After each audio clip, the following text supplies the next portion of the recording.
El pasaje de Romanos, capítulo 14, versículos del 1 al 8, es un fragmento profundo de las Escrituras que trata sobre la aceptación entre los cristianos, independientemente de las diferencias de opiniones o prácticas en cuestiones secundarias. El apóstol Pablo escribe a los cristianos en Roma, animándolos a acoger unos a otros con amor, sin juicios sobre prácticas que no son esenciales para la fe. Este mensaje es particularmente relevante hoy en día, cuando las diferencias de opiniones pueden causar fácilmente divisiones dentro de la comunidad cristiana. Romanos capítulo 14 versículos del 1 al 8. Recibid al débil en la fe, pero no para contender sobre opiniones. Porque uno cree que se ha de comer de todo, otro, que es débil, come legumbres. El que come, no menosprecia al que no come, y el que no come, no juzgue al que come, porque Dios le ha recibido. ¿Tú quién eres que juzgas al criado ajeno? Para su propio Señor está en pie, o cae, pero estará firme, porque poderoso es el Señor para hacerle estar firme. Uno hace diferencia entre día y día, otro juzga iguales todos los días. Cada uno esté plenamente convencido en su propia mente. El que hace caso del día, lo hace para el Señor, y el que no hace caso del día, para el Señor no lo hace. El que come, para el Señor come, porque da gracias a Dios, y el que no come, para el Señor no come, y da gracias a Dios. Porque ninguno de nosotros vive para sí, y ninguno muere para sí. Pues si vivimos, para el Señor vivimos, y si morimos, para el Señor morimos. Así que, ya sea que vivamos, o que muramos, del Señor somos. El apóstol Pablo escribió la carta a los romanos alrededor del año 57 DC, durante su tercer viaje misionero, probablemente mientras estaba en Corinto. La comunidad cristiana en Roma estaba compuesta por una diversidad de miembros, incluidos judíos y gentiles, que traían consigo diferentes tradiciones culturales y religiosas.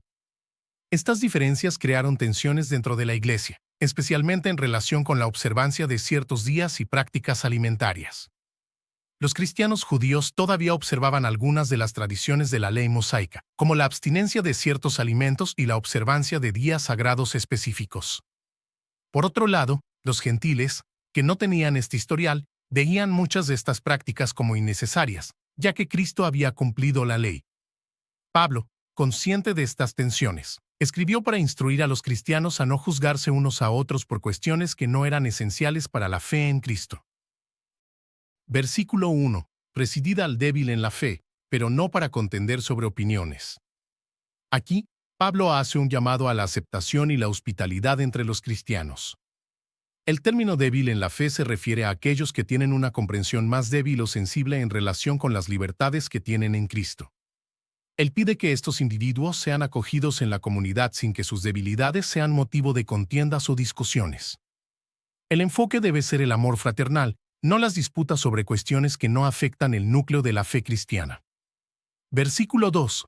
Porque uno cree que se ha de comer de todo, otro, que es débil, come legumbres.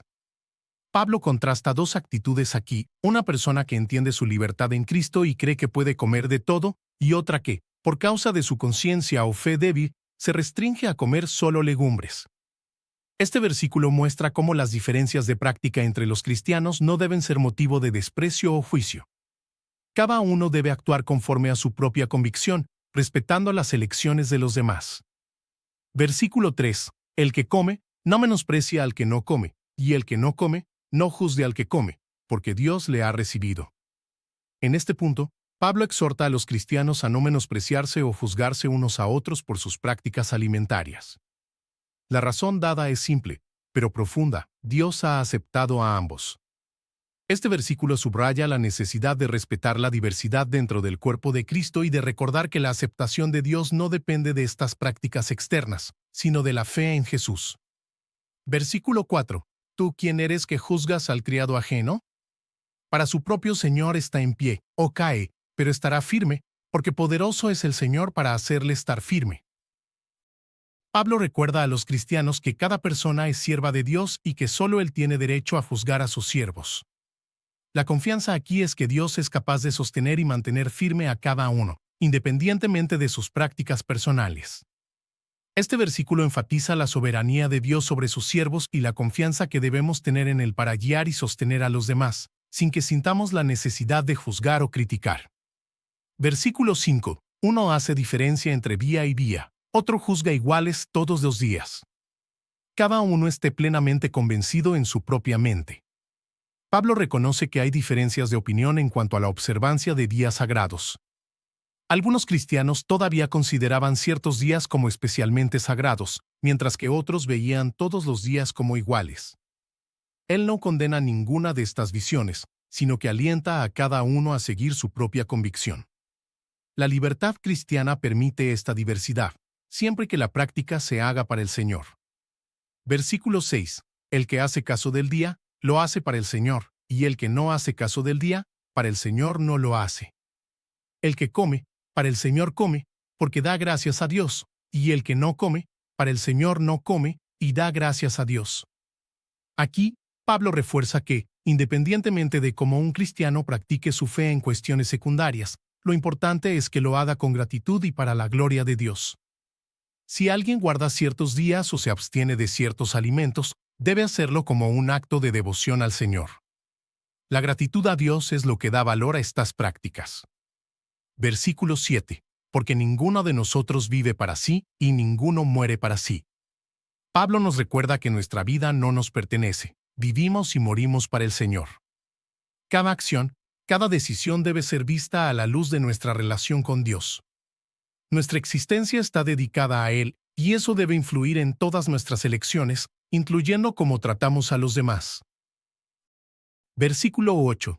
Pues si vivimos, para el Señor vivimos, y si morimos, para el Señor morimos. Así que, ya sea que vivamos o que muramos, del Señor somos.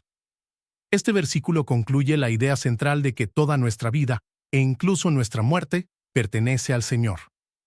Independientemente de las circunstancias, nuestra identidad está en Cristo. La certeza de que somos del Señor es lo que nos une como cuerpo de Cristo, por encima de cualquier diferencia de opinión o práctica. En la Iglesia antigua, las diferencias entre judíos y gentiles eran significativas, pero el llamado de Pablo a la unidad es un recordatorio de que el enfoque debe estar en Cristo, y no en las prácticas externas. De la misma manera, hoy en día, los cristianos enfrentan una variedad de opiniones sobre cuestiones secundarias, como estilos de culto, observancias culturales e interpretaciones teológicas en áreas no esenciales. Pablo nos enseña que estas diferencias no deben ser motivo de división, sino una oportunidad para demostrar amor, comprensión y respeto mutuo. La libertad en Cristo es una bendición, pero con esta libertad viene la responsabilidad de no causar tropiezo a los demás. Esto significa que las convicciones personales deben ser mantenidas con humildad, sin imponer a los demás un estándar que ellos pueden no estar listos o llamados a seguir. Es vital que cada cristiano se sienta libre para seguir su propia conciencia delante de Dios, mientras se esfuerza por no juzgar a los demás por sus elecciones. En el núcleo de este pasaje está el reconocimiento del poder de Cristo en nuestras vidas. Vivimos para Él, y es a Él a quien debemos rendir cuentas. Este principio debe guiar nuestras acciones y actitudes, especialmente en nuestras interacciones con otros cristianos. Al reconocer que pertenecemos al Señor, tanto en la vida como en la muerte, se nos recuerda que nuestra misión es mayor que cualquier desacuerdo temporal. Estamos unidos en nuestro servicio y adoración a Dios.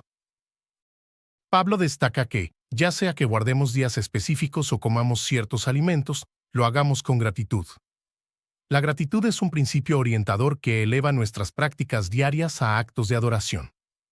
Cuando abordamos cada aspecto de nuestras vidas con un corazón agradecido, esto nos ayuda a mantener el enfoque en lo que es verdaderamente importante, nuestra relación con Dios y nuestra misión de amar y servir a los demás. El mensaje de Romanos 14, versículos del 1 al 8, es una invitación a la unidad, a la comprensión y al respeto dentro del cuerpo de Cristo. Pablo nos desafía a acoger unos a otros con amor, independientemente de nuestras diferencias en cuestiones secundarias. Él nos recuerda que cada uno de nosotros vive para el Señor y que, en última instancia, todos somos sus siervos. La reflexión sobre estos versículos nos llama a vivir una fe marcada por la humildad, la gratitud y el respeto mutuo, siempre con los ojos puestos en el poder de Cristo. Al aplicar estas lecciones en nuestras vidas, fortalecemos la unidad de la Iglesia y demostramos al mundo el poder transformador del amor de Dios. Oremos. Señor Dios Todopoderoso, te agradecemos por tu palabra que nos enseña a vivir en unidad y amor. Ayúdanos a respetar las convicciones de nuestros hermanos y hermanas, sin juzgar. Concébenos la humildad para reconocer que todos somos tus siervos. Que nuestras vidas siempre se vivan para tu gloria. Danos corazones agradecidos en todas nuestras acciones. Fortalece la unidad de tu iglesia en medio de la diversidad. Que podamos ser ejemplos de tu amor al mundo. Y que, en todo, tu nombre sea glorificado. Amén. Esta es una invitación para que todos encuentren en la Biblia las respuestas y el consuelo necesario para superar los momentos difíciles, fortaleciéndose en la fe y buscando la esperanza que solo Dios puede ofrecer. Los espero en el próximo mensaje, les pido que se suscriban al canal y que Dios los bendiga.